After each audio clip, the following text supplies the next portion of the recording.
Praise the Lord and happy morning. మీరంతా ఈరోజు క్షేమంగా ఉన్నారా? ఉదయాన్నే లేచారా?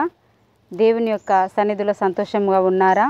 మరి దేవుని యొక్క శ్రేష్టమైన అద్భుతమైన ఒక మాటను మనం చూద్దాం. దేవుని ప్రియమైన మాటను ఈరోజు ఒక వాక్యం మనం చూద్దాం. యోహాను సువార్త 15వ అధ్యాయం 5వ వచనం. ద్రాక్షావల్లిని నేను, తీగలు మీరు. ఎవడు నాయందు నిలిచి ఉండునో, నేను ఎవని యందు నిలిచి ఉండునో వాడు బహుగా ఫలించును. ఎంత అద్భుతమైన మాట చూసారా? దేవుడు ద్రాక్షవల్లిని అని చెప్తున్నారు. ద్రాక్షవల్లి చూడండి, దాని తీగలన్నీ ఫలములతో నిండుకొని ఉంటాయి. అయితే ఎవరైతే ప్రభువు యందు నిలిచి ఉంటారో ప్రభువు వారిలో నిలిచి ఉంటాడు.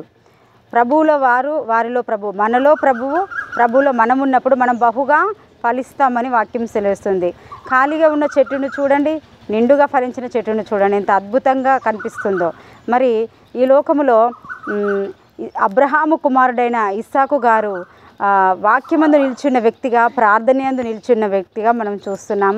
అతడు పంట వేసిన వాడై తన దేశమందు తన అంచెలంచెలుగా మెల్లిమెల్లిగా క్రమముగా నూరంతలు పంట కోస్తాడని వాక్యం సెలవుస్తుంది. అంటే బహుగా ఫలించుట అనేది క్రీస్తులో ఉన్నది.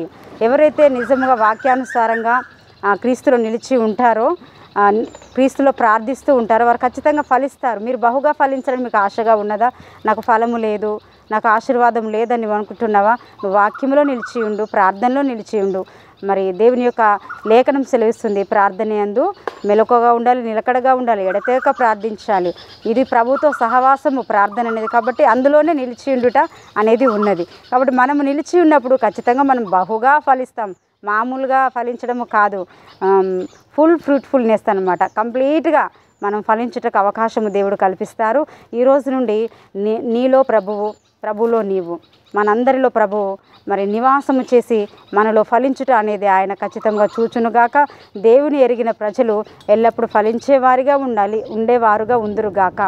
ఆకువాడక తన కాలమందు ఫలమిచ్చు చెట్టు వలె ప్రతి విశ్వాసి ఉండాలని ప్రభువు కోరిక ఉంటున్నది. అందుకే యోహాను సువార్త 15వ అధ్యాయం 5వ వచనంలో చక్కని మాటలు, ఎంత ప్రియమైన మాటలు చూడండి. దేవుని వాక్యంలో నేను నిజమైన ద్రాక్షవల్లిని అని దేవుడు తెలియజేస్తున్నాడు. ఆ ద్రాక్షవల్లికి అంటకట్టబడి ఉంటే మనం ఖచ్చితంగా ఫలిస్తాం. అలాంటి కృప, అలాంటి భాగ్యము దేవుడు మనకందరికీ ఈరోజు ఈ ఉదయం దయచేయునుగాక. మీ జీవితంలో మీరు ఫలించుదురుగాక, ఆర్థికంగా మీరు ఫలించుదురుగాక, మానసికంగా మీరు ఫలించుదురుగాక, మరి శారీరకంగా మీరు ఫలించుదురుగాక, మరి ముఖ్యంగా ఆరోగ్యపరంగా కూడా మీరు ఏ హాస్పిటల్కి ఎక్కడికి వెళ్ళకుండా ఫలించేటటువంటి, అంటే చక్కని ఆరోగ్యం మీకు కలుగునుగాక. మనం చిన్నమాట ప్రార్థన చేసుకుందాం. మహోన్నతుడ, సర్వశక్తి గల ప్రభు, ఎంతమంది బిడ్డలైతే ఈరోజు ఈ యొక్క యోహాను సువార్త 15వ అధ్యాయం 5వ వచనం ప్రకారం క్రీస్తులో నిలిచి ఉండాలి, నేను ఫలించాలి అని ఆశపడుతున్నారో ప్రభువా, మీరు కూడా వారిలో నిలిచి ఉండండి. ఆశీర్వాదములు, దీవెనలు దయచేయండి. ఫలించుట నీకెంతో ఇష్టం. ఫలించితే మేము కూడా అయ్యా తండ్రి ఇదిగో బహుగా ఇంకా ఎక్కువగా ఆశీర్వదించబడతాము. కాబట్టి బహుగా ఫలించే భాగ్యం బిడ్డలందరికీ అనుగ్రహించి ఈ ప్రార్థనలు ఏకీవేస్తున్న ప్రతి ఒక్కరూ ఆర్థికంగా, మానసికంగా, మరి శారీరకంగా